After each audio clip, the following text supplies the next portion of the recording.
It's another video. If you are new, please hit the subscribe button. If you are old to the channel, welcome, welcome, welcome.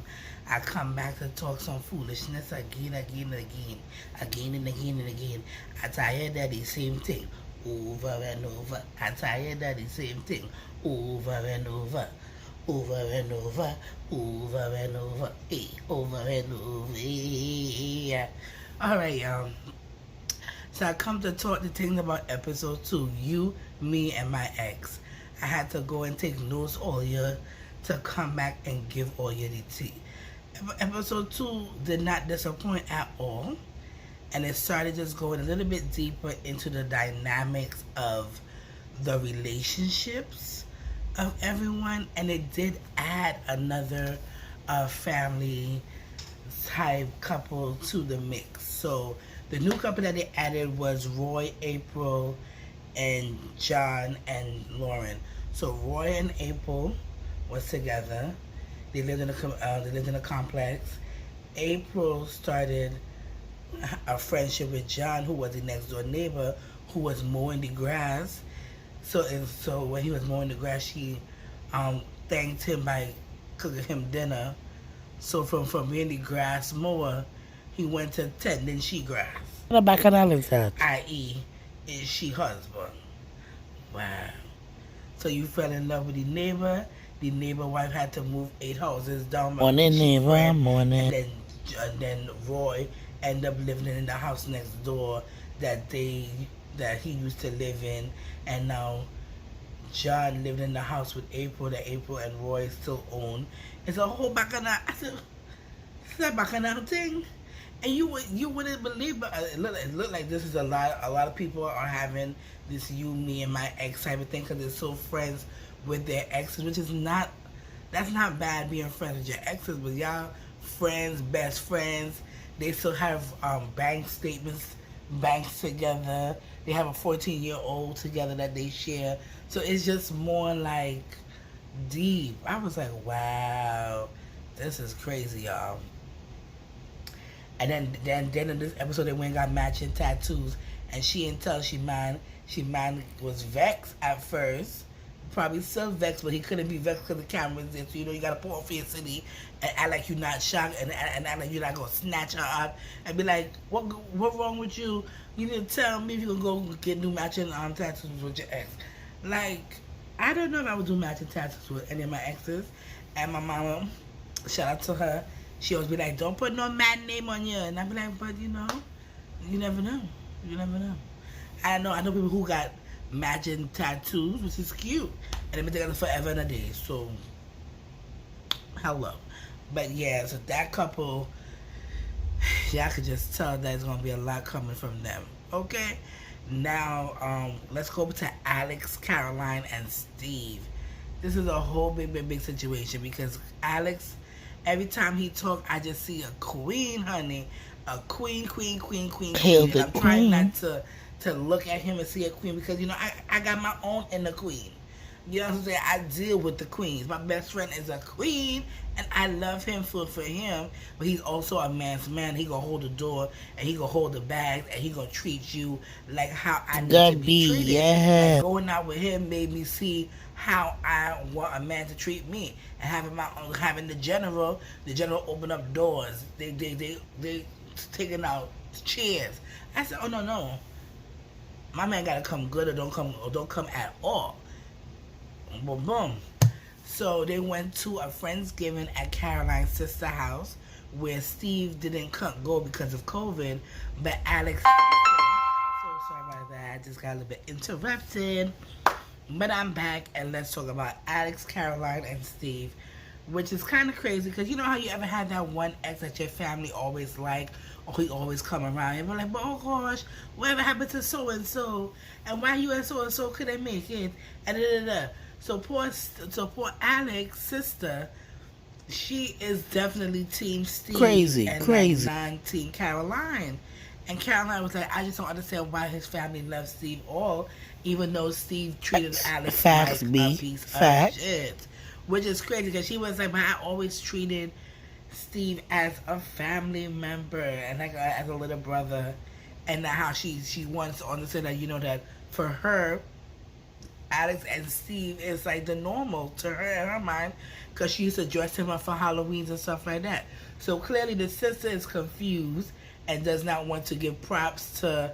He been dating Caroline for 2 years. Like if it's been 2 years, well clearly you have to respect what his wishes is, and if he's team vagina now, let him be team vagina, but don't be team penis and keep talking about the ex while you in his new person's sister house that they invited you openly to come to. A little bit much. So much.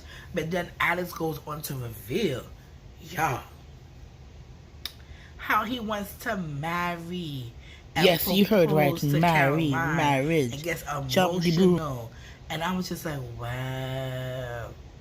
So you know what? Let's see if he proposes to her.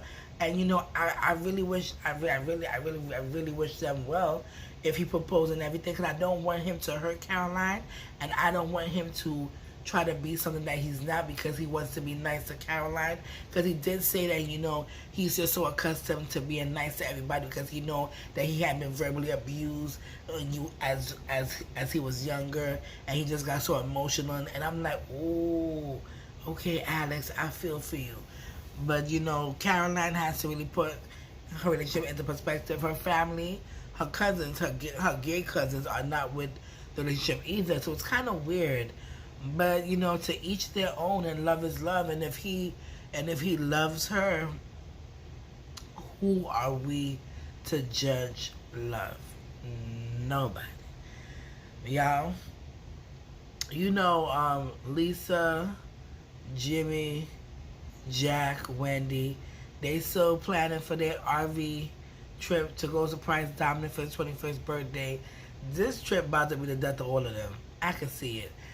Lisa and Jimmy finally came to the same page that they're going to give Dominic the answers, but a broad answer and not go into details, because whatever Jimmy did, Jimmy's like, you ain't telling my son what I did.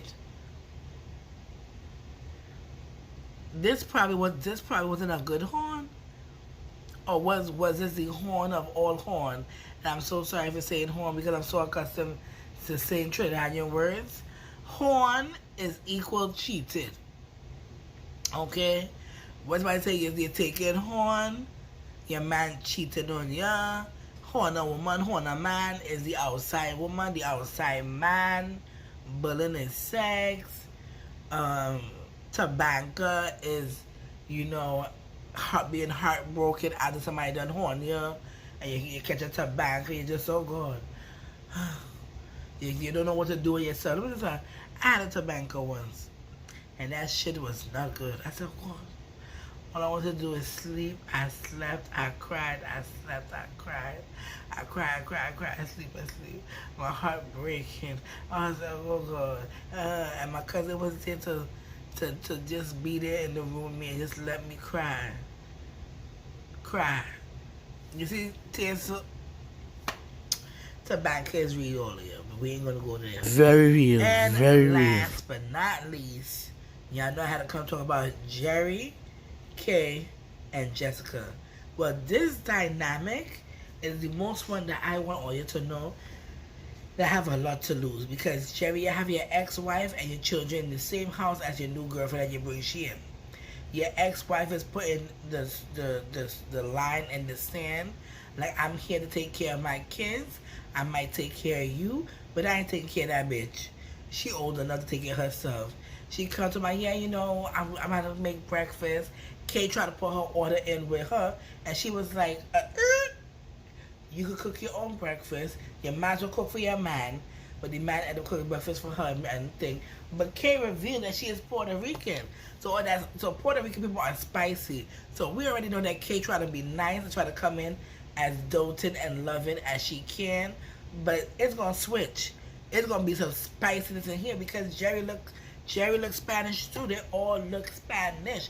So what could happen in this household in the ending of this season, we do not know, but just know it's gonna be something.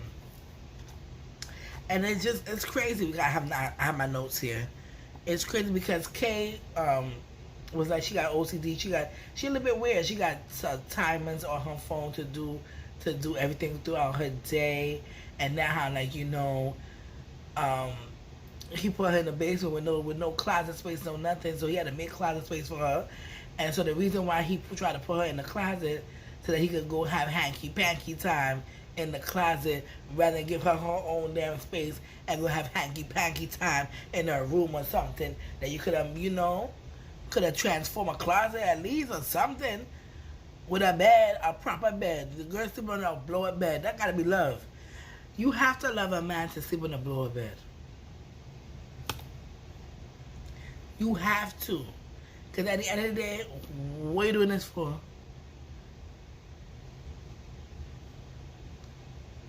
Jessica, it's like the energy is off in the house. I don't know why you're pushing her onto everybody. You are dating her. She didn't want to come and do no family game night. She is making it known and making it very uncomfortable a little bit for Kay. I would feel uncomfortable because you coming into something that already been set up and already been organized. Now you the last woman in and the outside toilet pole, and the kids seeing their mama interact with Kay and not really respect her. So what do you think the kids gonna do? Not respect her. This gonna be a whole lot. It's a whole. This Bacchannal time.